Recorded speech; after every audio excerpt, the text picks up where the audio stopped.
பொதுவா எல்லாருமே பதவி புகழ் இது ரெண்டையும் தேடி போவாங்க. ஆனா இங்க ஒருத்தரை தேடி இது ரெண்டுமே தானா வந்தும் கூட தன்னோட பொறுப்புகளை எந்த குறையும் இல்லாம செஞ்சுட்டு கடைசி வரைக்கும் தனக்குன்னு எதுவுமே எடுத்துக்காம மக்களுக்காகவே வாழ்ந்துட்டு மறைஞ்சவர் தான் முன்னாள் கூட்டுறவுத்துறை அமைச்சர் வே.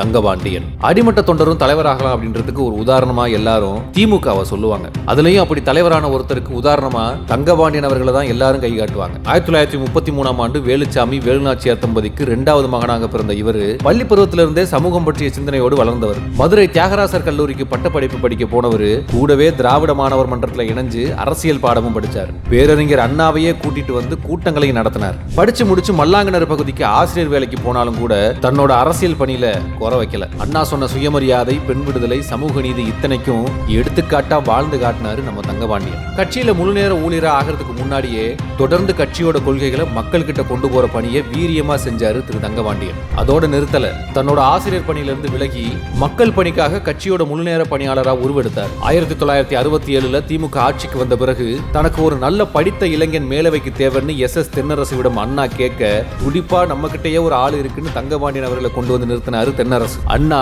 கலைஞரை சந்திக்க சொல்லி வழி அனுப்ப ஆற தழுவி தங்கபாண்டியன் அவர்களை மேலவைக்கு அனுப்பினாரு தலைவர் கலைஞர். கலைஞரோட அன்புக்கு கட்டுப்பட்டு 12 ஆண்டுகள் சட்ட மேலவை உறுப்பினராக இருந்த தங்கபாண்டியன் 1989 அருப்புக்கோட்டை சட்டமன்ற உறுப்பினராக வெற்றி பெற்றார். 1996 நடந்த தேர்தலையும் கழகத்துக்கு வெற்றியை கொண்டு வந்த அவருக்கு கூட்டுறவுத்துறை மற்றும் வணிக வரித்துறை அமைச்சர் பதவியில கொடுத்து அழகு பார்த்தாரு கலைஞர். என்னதான் இவர் பேர் தங்கபாண்டியனா இருந்தாலும் அவரை தங்கா பாண்டியன் தான் பாசமா கூப்பிட்டாரு கலைஞர். காரணம், தொகுதி வேலையில தொடங்கி எதுக்காக சென்னை வந்தாலும் வேலை முடிஞ்ச அடுத்த நிமிஷமே தொகுதிக்கு கிளம்பிடுவாராம் திரு தங்கபாண்டியன். இத்தனை ஆண்டுகால சட்டமன்ற உறுப்பினர் அமைச்சராக இருந்த போதும் கூட சென்னையில அவருக்குன்னு ஒரு வீடு கிடையாது. கடைசி வரைக்கும் தொகுதிக்காகவே வாழ்ந்த அவரை அந்த மக்கள் இன்னமும் மல்லாங்கிணறு சார்னு தான் கூப்பிடுறாங்க. அவர் இறப்பும் கூட மக்கள் பணிக்காக சென்ற போதுதான் நிகழ்ந்தது. 1997ஆம் ஆண்டு ராஜபாளையத்தில் நடந்த கலவரத்தை அமைதிப்படுத்த கலைஞர் ஆணைக்கிணங்க அங்கு சென்ற திரு தங்கபாண்டியன் அங்கேயே தான் சிந்திக்கிறத நிறுத்திக்கிட்டார். 23 ஆண்டுகள் திமுக மாவட்ட செயலாளர், இருமுறை சட்டமன்ற உறுப்பினர், இருமுறை சட்ட மேலவை உறுப்பினர், 2 துறைகளின் அமைச்சர் என